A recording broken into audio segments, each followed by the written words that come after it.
Anyiti itemi matiganite ruhonge-ini rwa githomo ni maikitie makaya kumana na uria mabuku ma guthoma makoretwo makiheanwo thukuru-ini.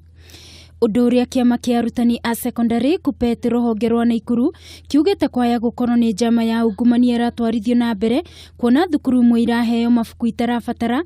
Eliud Wanjohi niwe mwandiki munene wa kiama giki ruhonge rwa Naikuru.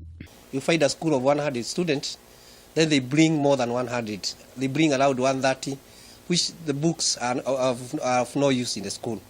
The other thing, the government have said that a student is given in Form 1, that book he used in Form 1, he'll use it in that book for Form 1, he'll use it up to Form 4.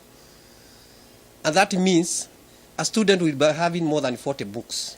Nake munini wa muikariri gite wa kiama giki guothe bururi-ini Julius Koril ni oritie thirikari kurekereria kigina kiria gibati gutangikira indo itiganite iria irabatarania mathukuru-ini kuria augite imwe cia thukuru ikoretwo igitua kuria ciana iriagira ta irathi niguo ciana ciganire thukuru. You find that there are some schools where they were supposed to admit about 130, but as you go to those schools they have admitted 300.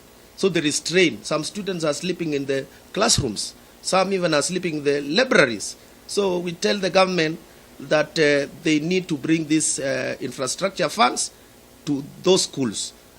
Ihinda-ini o riu Koril akiuga arutani makoretwo makiruta wira mathaa maingi kumana na unyihu munene wa arutani. Ngiribotera Kameme TV ni njitagwo Wangui wa Muirori.